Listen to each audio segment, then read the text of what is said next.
Eden Kaz here with Just Be, and we are about to take a spiritual boom. We are at an unprecedented time in human history where we are transitioning from 3D to 5D within the great spiritual awakening. This video and audio podcast is the place for you to find your truth beyond politics, your sovereignty, your voice. Let's kick up your vibration now. By the way, each episode ends with the Just Be practice to do just that. P.S. Just to know a little bit more about me, I'm a psychological empath, meditation master, dimensional healer, all the things to help you within this ascension. To learn more about me, visit me at EdenJustBe.com. And let's get this party started. Then, like, before we get started, Tiffany, I mean, this is a high energy show. You got to be ready. Yes. Okay. Oh, Eden here with Just Be Spiritual Boom in association with the Kick Butt, Truth Telling, Grassroots Warrior Network. And I've got my list right here with the likes of Kevin Hoyt, Michael Jaco, Dr. Lee Merritt, and many, many more. And right here, I have Tiffany Tin out of Toronto, which I was thinking she was in Florida, which I just got corrected. Hey, Tiffany, welcome. Hi, Eden. Hi, everyone. Thanks for having me here. And I just told her this show going on 2 years, it's been getting gradually deeper and deeper, starting out with me, just giving some truth and telling what was going on, then moving into guests, always a very spiritual side. And man, we are getting deeper and deeper with galactical and star seeds because we are all ascending. Okay. And this stuff, no matter how woo-hoo it seems, this is a part of the ascension process, and we're all going to start to know more. And this is just true. So I told Tiffany we're going to start out human, and then we're going to get bigger. All right. So may I read your bio? Yes, thank you. You're welcome. All right. Tiffany Tin, international master level spiritual healer. And I wanted to put in there high priestess, which she is, teacher and starseed channeler. She helps you experience potent transformation and rapid ascension through Reiki, cord cutting, soul retrieval, inner child work, aura cleansing. Let me take a breath. Light body activations, womb healing, starseed activations, Akashic records integration, healing past lives, channeling high frequency spirit guides, and much more. Oh my gosh, can there be more than that? Yes, there can. To support your spiritual journey to greater fulfillment and balance. Very nice. Thank you. Yeah, it's a mouthful. When people It ask is a me, what mouthful. do you do? I'm like, oh, do you really want to know? You ready? And they may not be ready, but there's this, and then there's this. Okay, because a couple of those things I do want to talk about because I haven't talked, for example, cord cutting specifically, I haven't talked about on the show yet. So we're going to go into that more. First, what I wanted to start out with, Tiffany, is I want to talk about knowing that you consider yourself a wounded healer, which a lot of people are that. So going to your childhood, and I am going to read this, at a very young age, she expresses, I was already very connected to the ascended master energies from Mother Mary, Jesus Christ, Buddha, Mother Kuan Yin, if I said that correctly. And Kuan Yin, did I pronounce that right? Okay. She carries the goddess and divine mother aspect in Buddhism, the same as goddess and divine energy is carried by the Virgin Mary in Christianity. And feel free to add into that. And you saw angels. So we're getting really, really deep here. Okay. I know there was in your past sexual assault, financial issues. Okay. We're going to go down the litany of this too. Bullying, suicide attempts, depression, and anxiety. Can you talk to us a little bit about that? And I want to know how long ago that was too. And then we'll lead into then seeing the bigger picture, Great Awakening. Yeah, okay. Go ahead. Thank you for setting up the space, Eden. So like many of you, I'm also started out kind of unawakened or just really isolated. I started out in like a very traditional family, you know, we were Canadian Asian, so Canadian Chinese Vietnamese. Grew up with a lot of like the Asian values in the Western world. And yeah, what is that? Can you explain that, being in the Western world, what that means? I would say a lot of the programming, and if I go off track, just bring me off track. A lot of the programming was oppression. Like women are not supposed to even speak out. Like for me to be here sharing my stories, like, oh, don't put shame in your family. And but my parents are not as, strict, but that would be like the cultural expectations, right?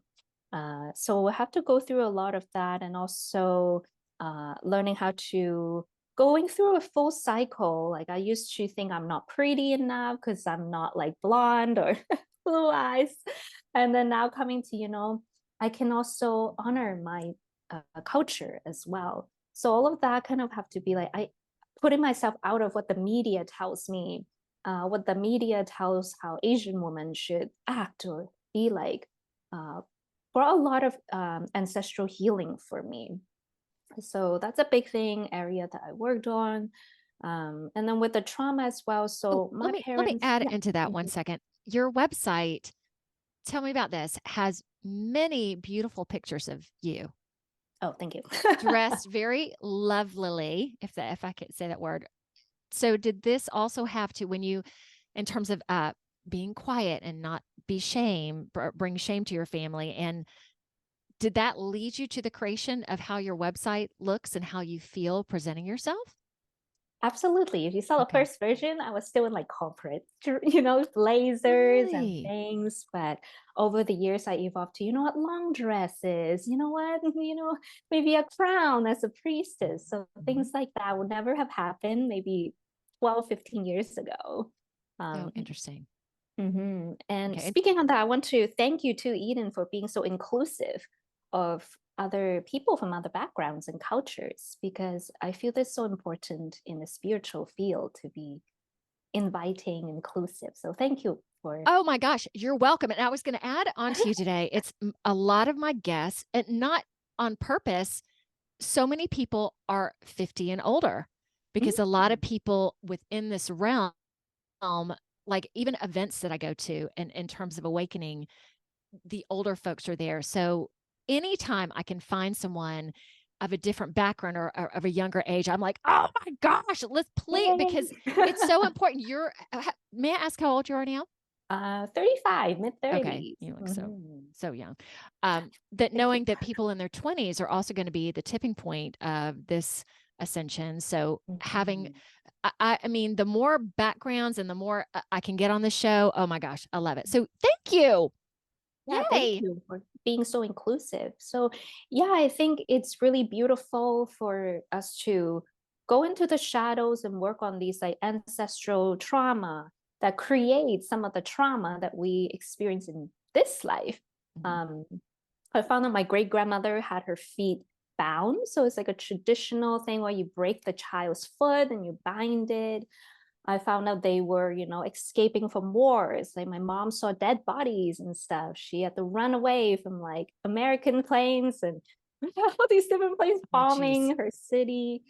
Uh, a lot of them lost all of their wealth, right, from escaping the wars. So it's a lot of stuff that our parents may not tell us about because they don't really want us to know. But then when you live in your life, you're like, why do I have these patterns?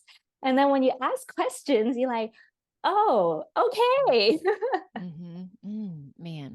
Yeah. So I found out like, oh, so in my line, female bodies was not respected. So why did I keep on finding myself being, sexually assaulted or having trouble just honoring and protecting my body? I started to see the pattern. I'm like, no one taught our grandmothers how to do it or my mother how to do it. So now I'm giving the chance to learn how to do it so that my daughter would not have to experience this pattern.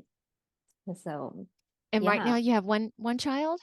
Yes, I have a 2-year-old daughter. 2-year old. Okay. Busy, busy. When you were, how do you mind telling us the suicide attempts? What did you do?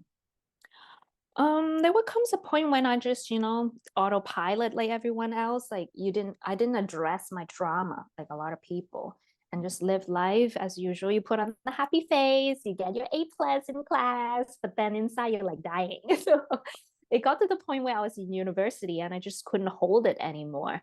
I started not eating, not going to class. I would sleep 16 hours a day. One abusive relationship to another, where my boyfriends were just ex-boyfriends were really mean to me. But it's part of my fault because I didn't know how to create those boundaries. So it got to a point where I had this experience where I was just lying down on the floor and I'm like, you know what? I'm either going to exit now or I am going to do the complete opposite and say, okay, yeah, if I'm not going to die, then I'm going to live to the fullest. So I was just crying on the floor and I just say, if there's a source, if there's angels out there, I really need your help now because I can't go on any longer. And I'm crying, and all of a sudden, this white light come into my third eye and a peaceful vibration just surrounded me. And I stopped crying. I didn't have any urge to cry anymore. I'm still on the floor, but I felt so peaceful. Okay. In this point, you didn't know what a third eye was. Not but so really. I there was kind just of this knew. light. Okay. Yeah, but not like a conscious experience. I'm like, Right. whoa. And then I got up and I'm like, yeah, I think I'm in a different timeline now, a different version of myself. So the first book I read was Eckhart Tolle's The New Earth. And he described his awakening experience like that. It's like, oh, he wanted to also commit suicide. And then this happened and it all stopped. I'm like, oh, that's what it's called. It's called spiritual awakening. Yeah, I know what it is now. Yay! So that started my journey, is learning about his work and then going on YouTube to learn about what the heck is going on. What is the third eye?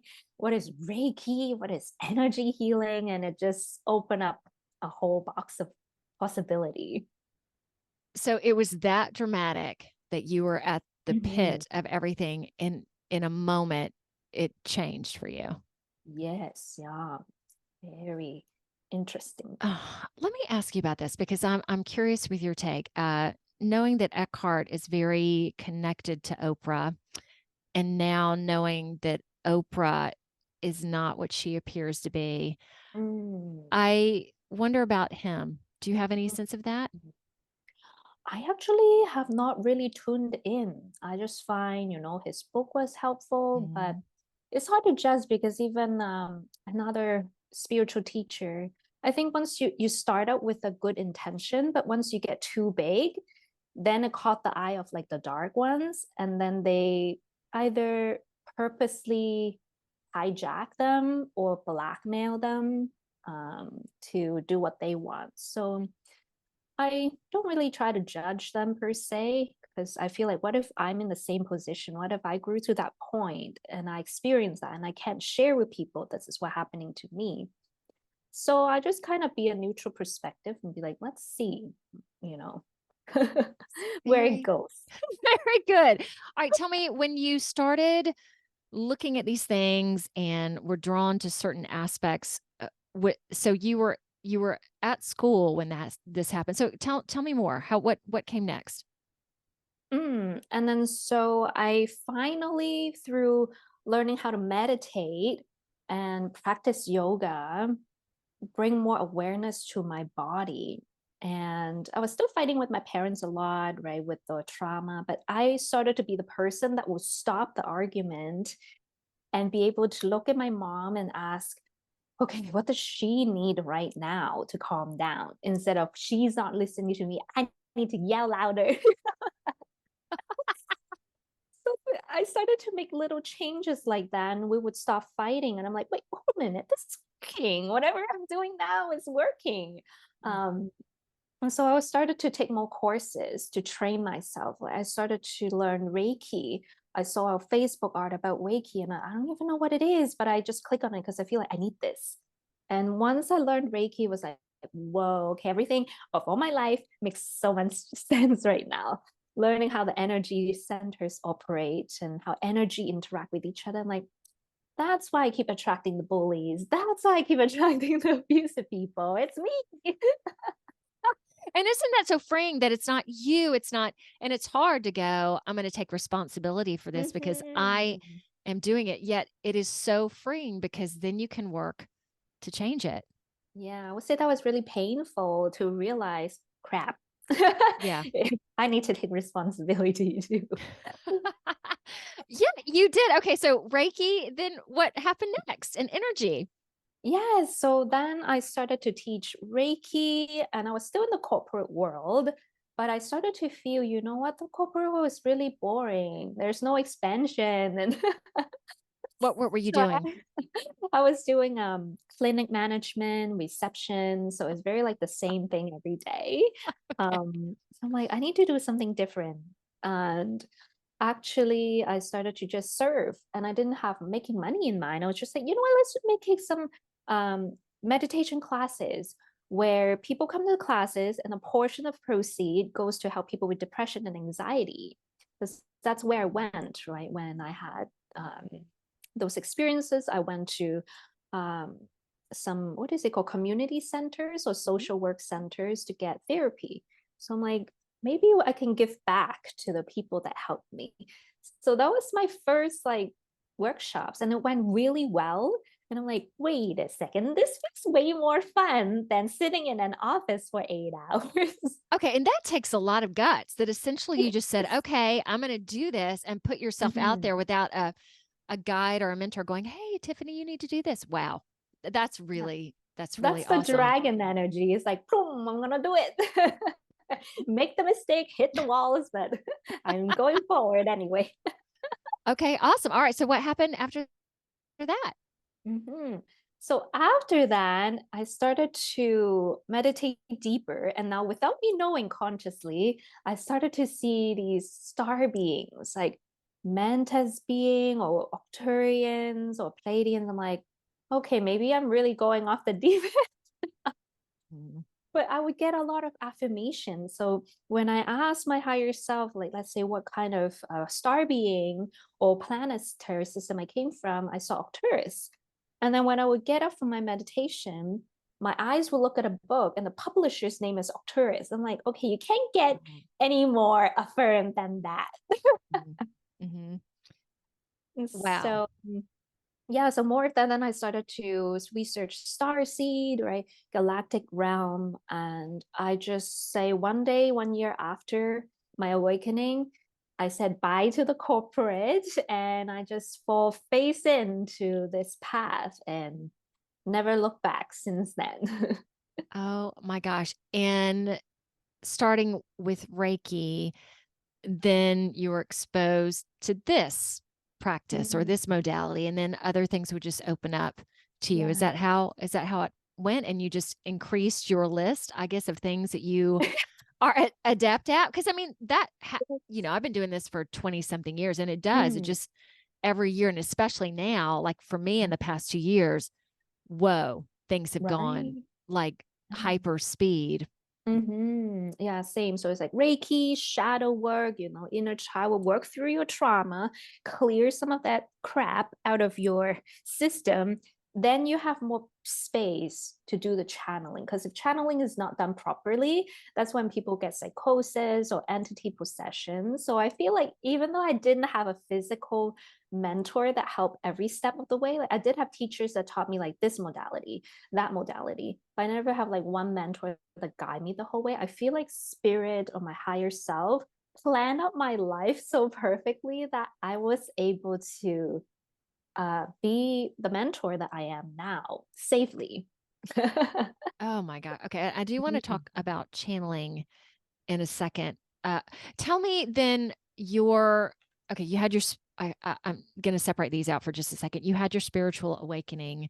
When did Mm. you become connected to the greater awakening? And again, being in Canada, everything that has been going on in there. I mean, you're in one of the toughest countries through all of this. Okay. Yeah. Talk about that, please. Yeah, so I would just, I guess, summarize it as the next point for me was my grandmother passed away, and I was still in the corporate then. But when after she passed away, I was sitting in the living room, just kind of meditating quietly, with my eyes open.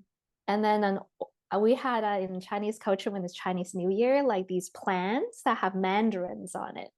So we're sitting way on the other side of the room. And then all of a sudden, randomly one orange, one mandarin dropped, and then it rolled and it's flat, right? The room is flat.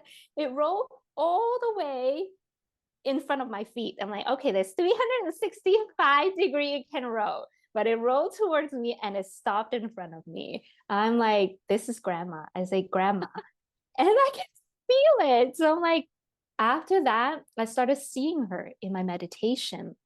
I saw her younger. I saw her happier. And I saw her like clear cognizantly. She urged me to go on this path.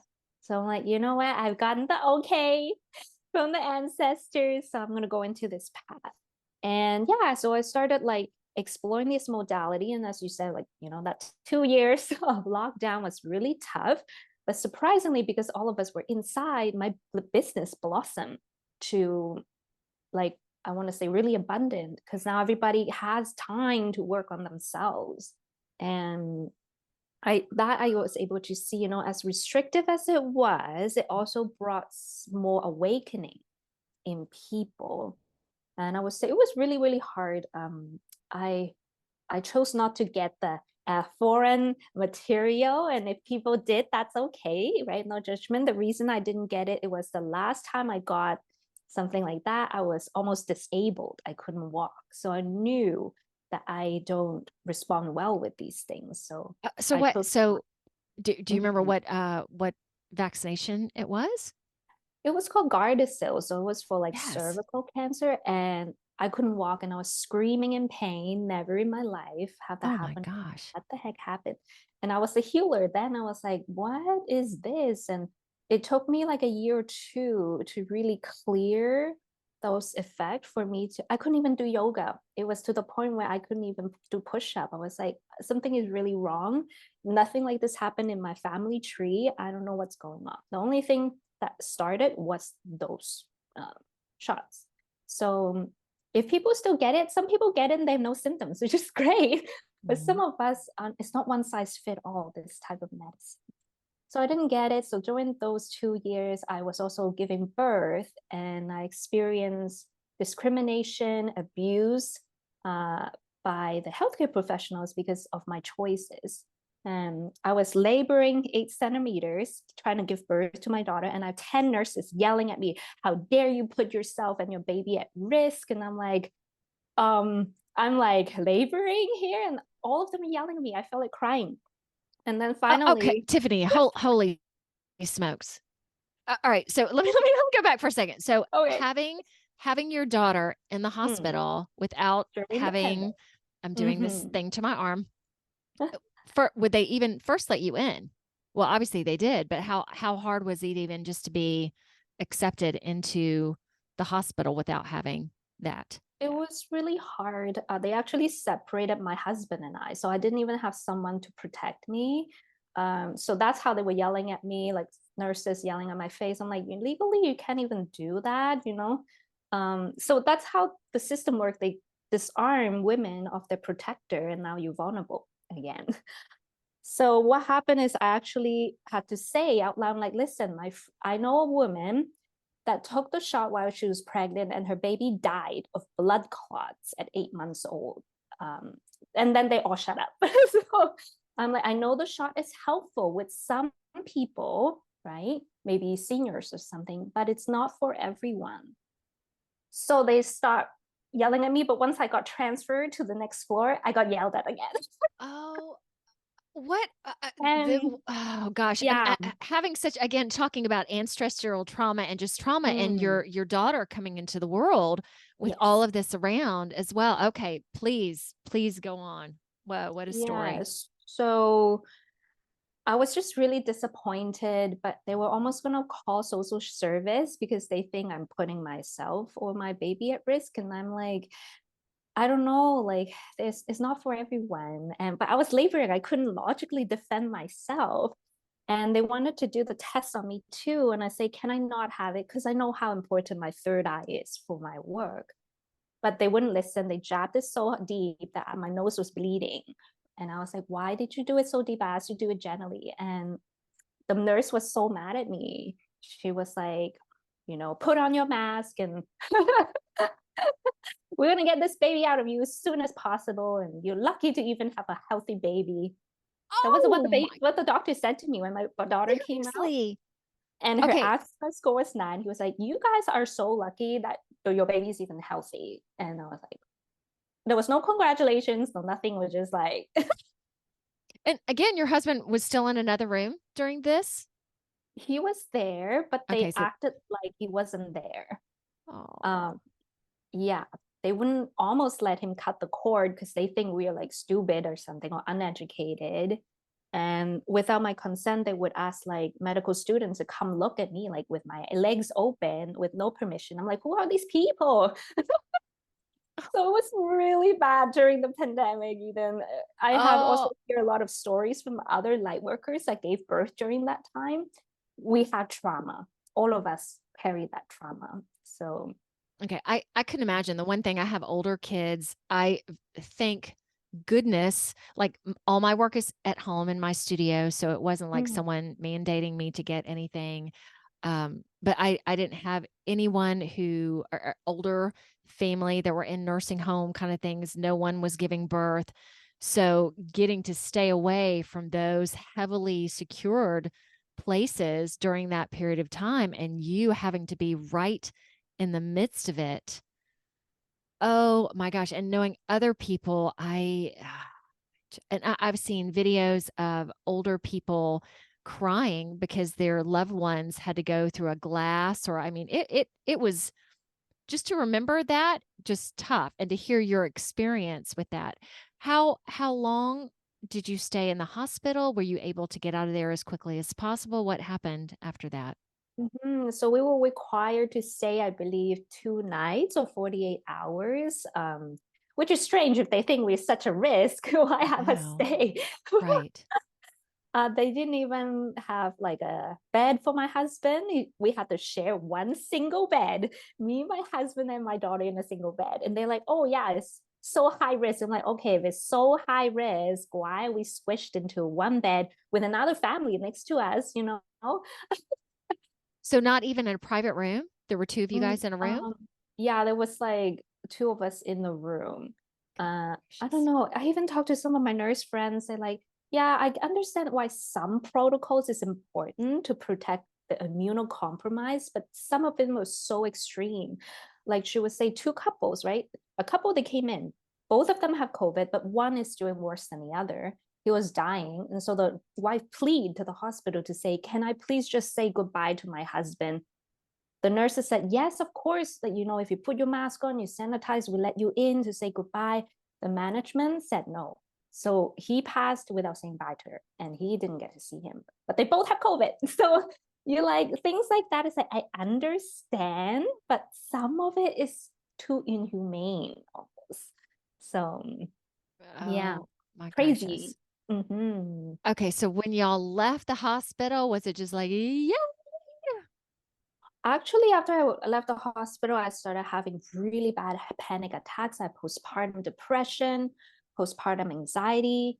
I was so afraid somebody's going to take my baby away. I didn't even want my own family to come over. Um, and I was crying so much. That's why I stopped going on YouTube and seeing clients for a long time because I was in that state so traumatized. A good thing I know how to heal myself so I can get back quickly on my feet, but it was really bad. Like I never had panic attacks where I need to call ambulances and things like that. And I just feel disconnected with my birth experience. I started to feel, I thought spiritually you're supposed to, oh, be so in love with your baby. You're so happy as a mom. But because of what I went through, my brain created like a dissociation. It took me a year to really heal, to find my footing as a mother. And this is, I'm not alone, Eden. Like I talked to so many mothers who feel the same way. They're like, I felt so alone, so judged. And yeah, it was like a traumatic time for a lot of mothers with or without, you know, the foreign bodies. So, without, definitely you get more shame, but And Mhm. I'll add into that, like my have a 20 right now, my girls are 21 and 18. I didn't, when I gave birth to them, obviously not like you in that situation, yet it was one of those, I didn't feel that immediate connection. And we're taught that, oh, you're going to just love this little thing and you're going to have this great joy. And I didn't get that until way later. So anybody, the expectation of this is what it's going to be like. And one of my daughters is special needs as well. So also the expectation that, oh, you're going to get this healthy child and this child is going to go here and then they're going to get married. Like I always put it out there, you don't know what you're going to get, yet what you're going to get is going to be perfect for you. Yes. Oh, that's beautiful. Yes. And loving that. That's also like you talking about coming into your life and understanding why you had this life and how you created so much of it. I mean, that's a part of it too. Is like, I'm a victim here. Why did this happen to me? Blah, blah, blah. Okay. Now let's move. I do want to ask you specific. Well, let me ask first, is there anything else within that we need to chat about? Are we ready to move on? What do you think? I think, yeah, what you say is just like also, yeah, be careful what you wish for. You want to be a healer, a light worker, you're going to experience all the shadows of humanity. So it's like, Yes. And you do like that has made me a better person too, experiencing these um, crazy things and knowing that people that are coming into the world right now are not going to have to do that, which they are very lucky with that. Okay. Because I've never talked about cord cutting and womb healing, can mm, you describe each of those separately, like what they mean and how you help with that? So you feel if you want to start with cord cutting or whatever you feel like, Tiffany. mm. So both modalities can be done on your own, like self-healing or having a healer assist you. So cord cutting is when we understand in quantum physics, quantum entanglement. So a lot of times what we're not taught in school is, let's say, example, if you have a partner that you dated a while that are especially sexually active with, your energetic body actually creates these resonance, these connections, and the bodies are what we call cords. It's like an energy or channel, right, that brings spiritual information between two people. And so cord cutting is really helpful when you're leaving that relationship, but you still feel like a part of yourself has been taken or missing. Is that energetic part of yourself? Have you cleanse the cords, right? The connection, and bring back your own energy into your own field. So I wish we were taught more of this in school so that we are more sovereign with how we take care of our energy body. Cord cutting can also be helpful towards a certain pattern. Let's say addiction to alcohol and cigarette, right? In the First Nations, they talk about how these plants have a spirit. And if you abuse the spirit, that's when you become like to have addiction. So cord cutting can be a very powerful way to consciously become aware, okay, why did this happen? What is it trying to show me? What am I here to learn, to master? Once you have that big picture and then you have learned what you need to learn, you can let go through that cord cutting. So it's as simple as visualizing this rope, right, being cut or burned away. It is even physically sometimes writing a letter and then burning it can be a form of cord cutting. So this cleansing practices is really helpful, especially those of us that are really empathic and we struggle with narcissists. You know, they're like they suck the energy out of you. So you're like, okay, in those like moments when you need to cut your cord with those people, these practices can just really involve your physical, mental, spiritual, and emotional body to say, hey, we're doing this together now. Okay, And womb healing. when you talk about writing a letter, is the letter about I want to what would you describe in the letter if you're wanting to cut a cord? For example, if it's towards like a past partner, like an ex-boyfriend, you can just say, dear so and so, thank you for the lessons. I'm really angry you did this to me and da da da. But I also honor our journeys at that time, you know, just things that you could perhaps couldn't say. Like there's this thing now even called ghosting, right? In the dating world, where if you go on a few dates with someone, they should tell you why they don't want to see you, or at least tell you, hey, you know, this is working out. But apparently it's not even a thing anymore. So if you are like in the younger generation and this is happening to you, they didn't give you a closure, they didn't really, close the chapter, well, you can have a letter like this and let yourself be your own closure. So So it's yeah, almost like being let's okay with your feelings, letting your feelings out, see. and then in a sense, again, having gratitude for it. Thank you for this experience. And I watched a spiritual person, I'll just throw this in there, about ghosting. And she was also for she said it is in the highest good for you to even just approach that person and say, hey, something about, hey, we didn't really click. I don't know how you would word this, but yeah, thank you so much for the experience. That is Yeah. really a mature, authentic way to handle things, and just instead of disconnecting completely. Okay.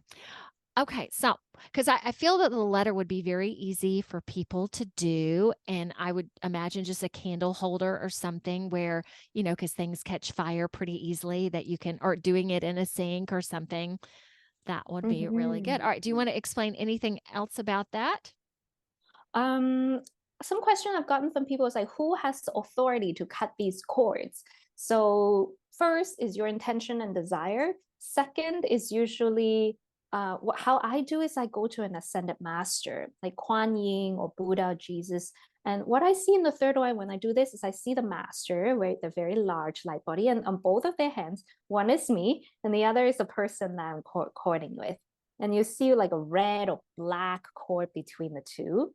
And you can control what this other person is feeling, but you can go to the master and say, this experience is really hurtful, but I understand what my lesson is. Is there anything else I need to do so that I can be freed of this karmic lesson? Maybe it's simply just being in gratitude, loving your inner child because of the hurt, knowing that, well, actually what he did to me, I might have done it to someone else too. So once you have the completion, a master themselves will even dissolve the cord with you. So the authority basically is you, your higher self, and the higher realm. So if anyone is under who give permission to do this is these three components. Okay. How about we move to womb healing? Can you tell us what that is? Yes, so womb healing is really beautiful for us that have wombs, but even men, they have a spirit womb, but womb can be also their own sexual organ as well. I just use the word womb because I tend to serve more women. We miss a lot of spiritual rituals in our culture in the Western world. Like when a girl menstruates, that's a rite of passage. When a maiden becomes a mother, that's a rite of passage. When a mother loses their menstrual cycle and they enter the crone stage, right? Those are all rites of passage. But I noticed that in Canada, there's no such thing to honor these stages of a woman's life.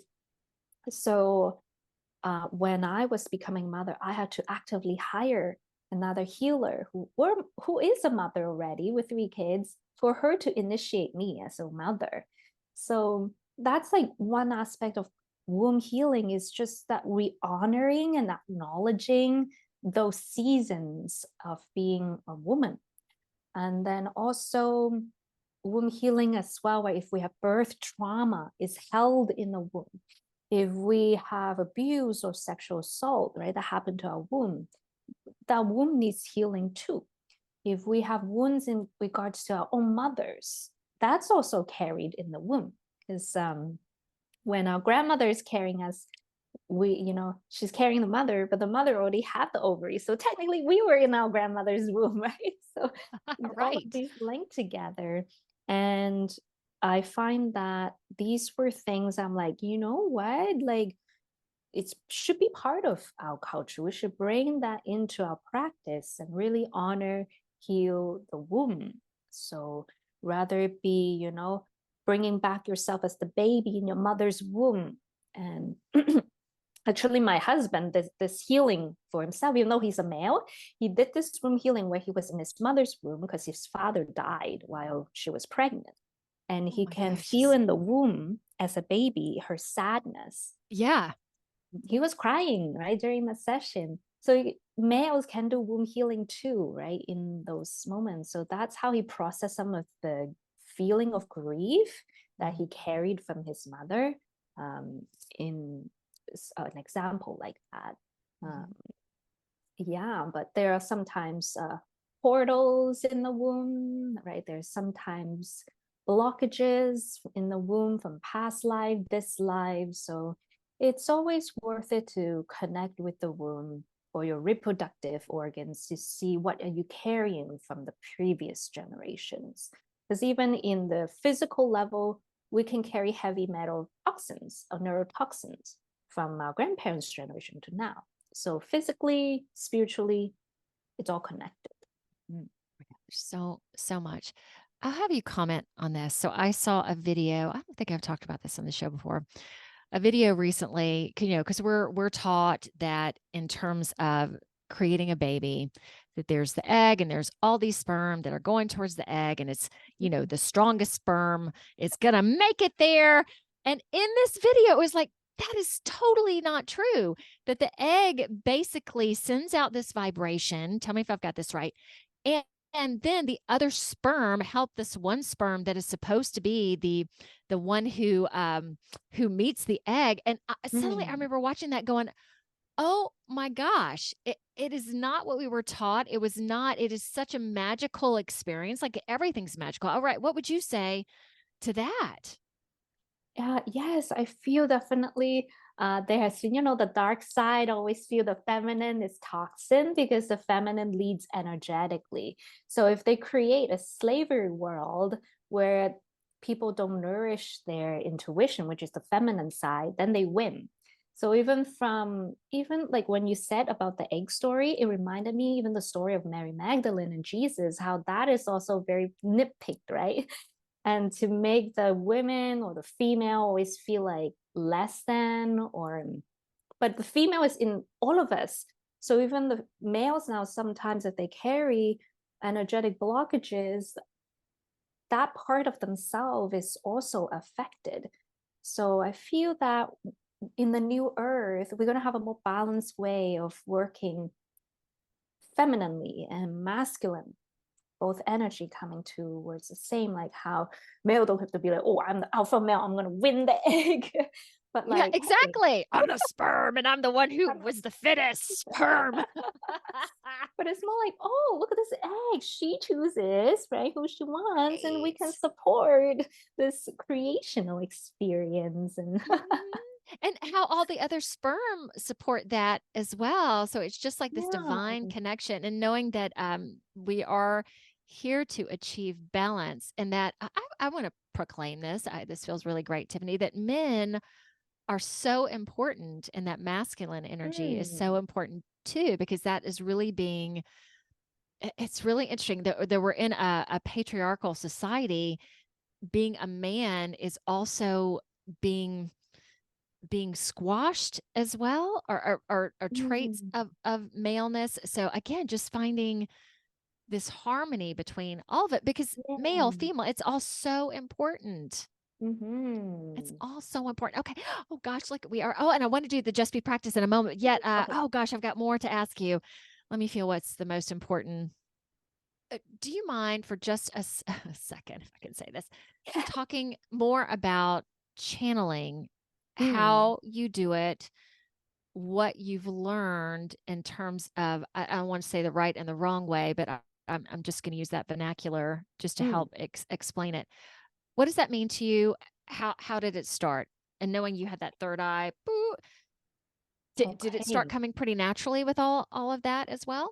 Yeah, so number one is channeling is a skill that anyone can learn. But number two is that everyone channels differently. So some people, even if you are a dancer, you are channeling source and your higher self or multidimensional self energy in your dance move. If you are a chef, you are also channeling, right? These ability to feel into the elements of the carrots, the pepper, for it to come into a harmonized dish. So all of this is channeling. But the third one, where a lot of people is curious about channeling, is how do you do it at will or more consciously? Let's say messages with guides, past life memories, and so forth. So I would say step one is to practice your focus. scrolling on Instagram, it's like training people to be shorter and shorter attention span. And I think they're doing it on purpose too. Yes, yes. So it's actually now incorporating like practices, meditation that lengthen and bring forth more focus and clarity. Number two is learning how energy healing. I think that once a lot of people learn the basics of energy healing, it becomes easier to channel. And number three is protection. So there's a difference between spiritual, astral, and energetic protection. Sometimes people don't really know the difference. So spiritual protection is more about your soul, right? So your soul has to do with you volunteering, building up like virtue, right, as a soul. Whereas astral protection, it's more about in your dreams, or if people chose to astral travel, you need different mechanisms to protect. And energetic protection is usually when you're channeling, is, how do you put up a shield? How do you cleanse energy that's not yours? How do you block interferences? So learning how to protect yourself, very important. Number four is doing the shadow work, so that, some people say, is this my thought? Is this my brain? Once you do shadow work, those voices become very clear to you. This is my ego and this is my soul. So doing shadow work actually helps channeling a lot. And then finally, I think the fifth one is to start with something tangible. So pull an oracle card once a day. Ask a question, pull a card. It's like training wheels when you're learning to bike. And once you get to the point where you kind of feel the message, and then when you flip up the card, it's the same, then you can start the more expansion meditation, right, to guides, to angels and master. And I would say it's helpful to have a mentor to guide you along the path. Like I did have teachers, I did have took like programs and stuff to train myself. So yeah, that's a big picture of how to channel information. Very nice. And we covered that just in a couple minutes, which is a very complex subject. Yet I loved how you also demystified it, because, those words like psychic and medium and channeling, where channeling is just connecting to a passion, connecting to something that is bigger than yourself. Even if you're an artist or a musician or a chef or doing something that you love, you just channel this beautiful energy through you. Tiffany, you are just what's the word I'm looking for? You are very authentic. You are, I can just feel that within you, which is so amazing. So I would like to move to the Just Be practice. I just said that about you. What do you have in store for us today? Just Be practice. So today I want to start training you guys to activate your channeling ability by just being and practicing with flowers. So I'm going to guide everyone in a short few-minute practice to feel your ability to open energy. That's what we'll be doing. Okay. Okay. I'm ready. So, hopefully y'all are. Okay, let's go. Ready or not? Here we go. So on your next in breath, everyone, if I might invite you to take a moment to close your eyes. We want to just take a moment to feel into your body. So when it comes to channeling, you want to activate your body. Make sure you're not slouched down, you're not looking down. When we're channeling, we want to look up, straight towards the sky. Your chin is slightly uplifted so that you are looking up, your eyes closed. Your shoulders should be nice and relaxed. We want the body to be relaxed so that there's space for energy to work with you. If you feel like you need more grounding, your hands can face down on your thigh. If you feel like you need more energy, palms face up on your thigh. And the next power we want to activate is your breath. And so deep breath in, really expanding the rib cage first. Hold it for a few seconds, as long as it feels comfortable, and then exhale. Let go of the old energies. Do this a few more times with me. Deep breath in, open up the rib cage, hold it. It teaches your muscles to expand. And then exhale, let go of the old energies. Now the third breath, try to go a little deeper into the stomach. Fill up both your rib cage and your stomach like a Buddha. Hold it. Again, teaching the muscles to expand. Once you can't hold it anymore, release. Let go of the old energies. Now on your next in-breath, we're going to let us tune into the third power of channeling your heart. In your heart, I want you to imagine, bring up a memory where you were so happy, like you were surrounded by these cute little puppies or surrounded by cute kittens and they're licking your face and they're so cute and they make you feel so good. You want to bring yourself back to that moment. Just pure love, pure joy, excitement.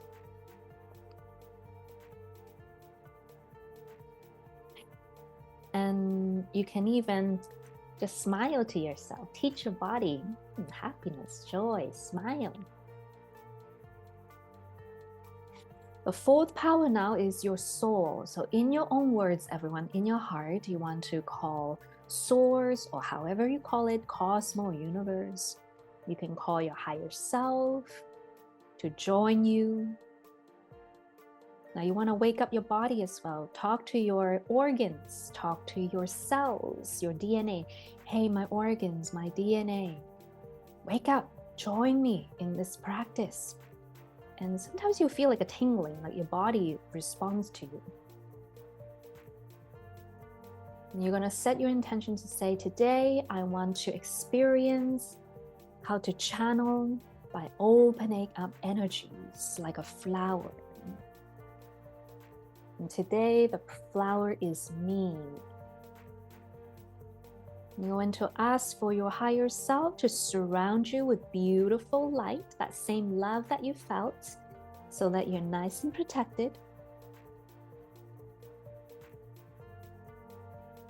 You ask for the highest frequency of love and light to infuse in your body, and anything that's old, anything that doesn't serve anymore, ask for it to leave your body.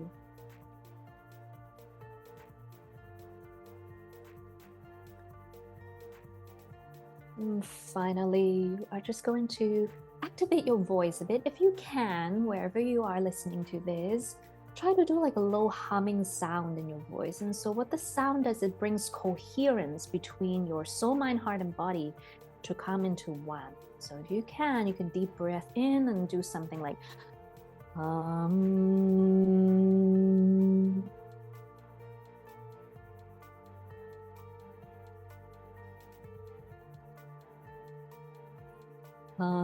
if you're somewhere where you can't make noise right now, at least try to do a little breath where you can feel your breath like the ocean.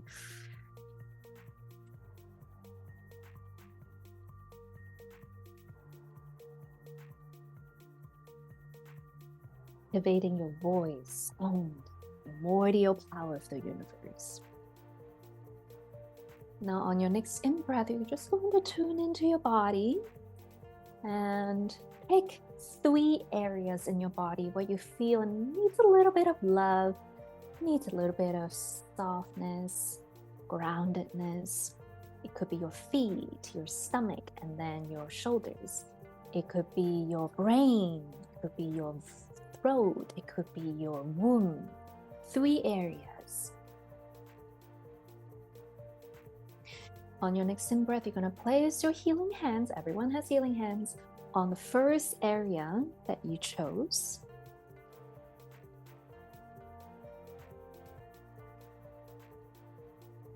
And visualize a flower, whatever flower that comes to you, whatever that you see or you decide on.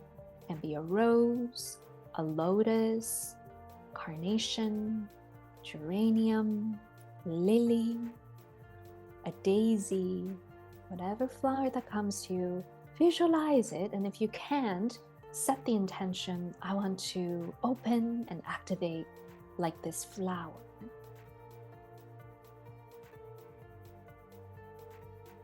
Connect directly to source. Feel and visualize as though there's this beautiful column of light coming from source, going straight down to the top of your head, all the way down to your body. You're going to breathe in just like drinking from a straw, but this time from up to down. Call for source energy and send it down to this area of your body where your hand is. And then as you exhale, visualize this flower opening, blossoming. And naturally, your hand might start to move away from the body because then your hands are responding to that infusion of energy. So your hand might start to expand away from your body. It might blossom away from your body. It's actually a good sign when that happens. And please do this a few more times, everyone, as you deep breath in, again, like a straw, bringing source energy down to that part of your body. Exhale, hold it like a flower. A flower blossoms, but it's very grounded. The stem is like your spinal column. The roots is like your feet grounding to Mother Earth. Very grounded, a secure container for you to blossom.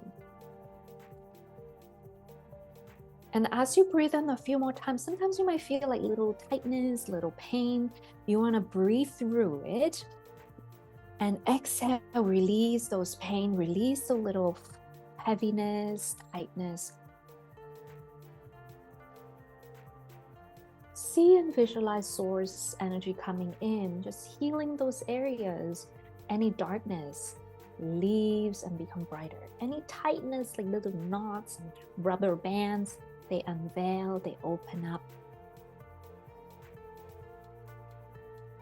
Now at this point, some of you might start to feel some tingle in your palms or your hands. That's also normal. Your nervous system is responding to the energy.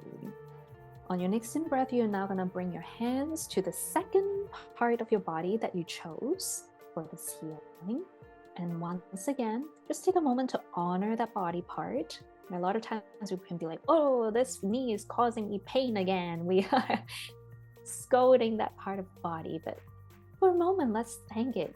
You know what? You have to work so hard to carry my weight, or so hard to filter out all these toxins in the environment. Thank you.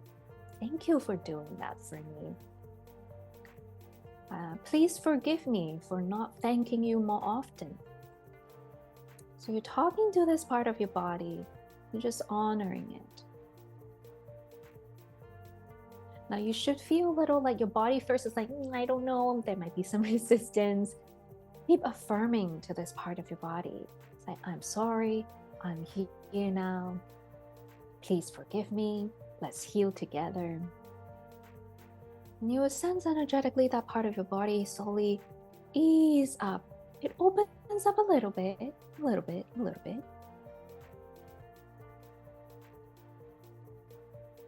And once you feel that part of your body is giving you permission to receive energy, same technique, just like drinking from a straw, but kind of upside down. Inhale, draw energy from source, bring it down to your body, to that area of your body. And then exhale, once again, feel the hand intuitively opening up, almost like an invisible balloon. Each breath that you bring in, hold it in the body. The flower blossom a little bit. This is the second flower in your body, blossoming even brighter, even easier now, because you've done it once. Again, you might feel some warmth. Some people feel tingles. Some people even feel like a cooling, refreshing sensation, because everyone is different. And now also notice you have more awareness of your body. And now on the next in-breath, you're going to bring one more deep breath, one more wave of energy healing to that area of the body. Let the flower blossom, sit in your body. This is called integration.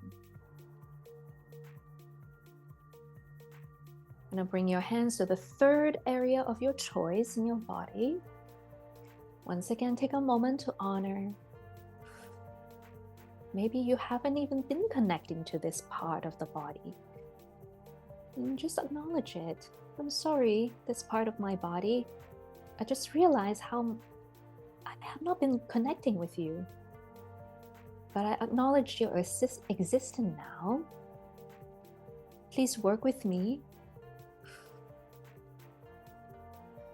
And you just all of a sudden have this love for your body, like, wow, I cannot realize how much love I have for you until now. And these moments is the magic. Now you're going to breathe in, bring in source energy, and you're going to send it to that part of the area again. And again, as you exhale, see this third flower blossoming, and your hand just naturally open up, open up, open up each breath that you do.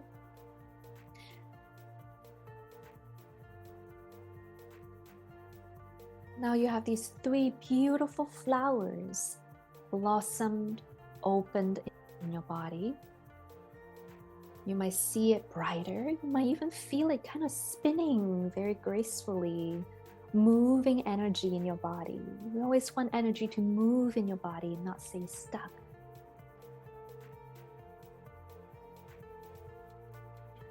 And finally, to close this practice, everyone, I invite you to just bring your hands to your heart for a moment and feel into the essence of this flower. Again, some of you might have different flowers for each area. The colors might change. Every experience is different. And now as a channeler, just feel, what does this flower bring? What message does it bring? If it's a rose, perhaps is asking for you to connect more with Mary Magdalene or the central part of you.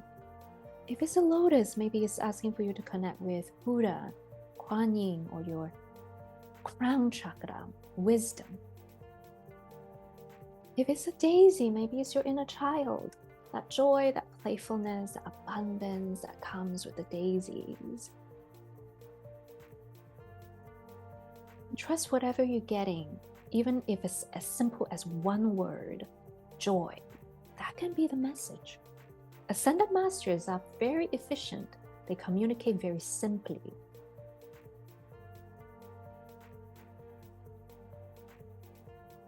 And so on your next in-breath, as you close your practice, we close it with gratitude. So take a moment to just thank your mind, your consciousness, your body for doing this practice today.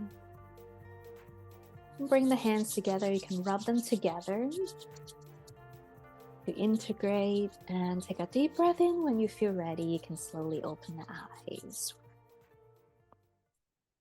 Right.